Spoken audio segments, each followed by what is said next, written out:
we certainly choose each other for self-awareness and consciousness and intelligence.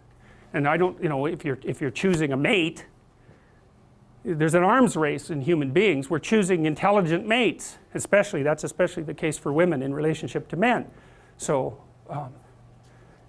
that the idea that that's a choice, well, that's partly why it's Eve that makes Adam self-conscious in the Garden of Eden, right? She offers him the apple. She's the one that makes him self-conscious. And I think that's actually accurate, because the evidence from the evolutionary biologists is that female sexual selection was one of the driving factors that differentiated us from chimpanzees. It's a major factor.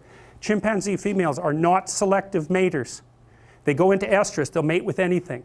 What happens is the dominant males chase the subordinate males away, and so they end up leaving more offspring, but it's not a consequence of selection on the part of the females. In human beings it's completely different.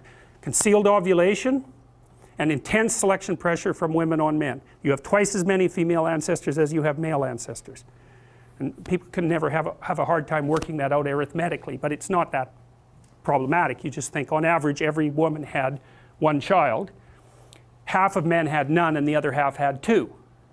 And that's approximately correct if you average across the entire history of human sexuality.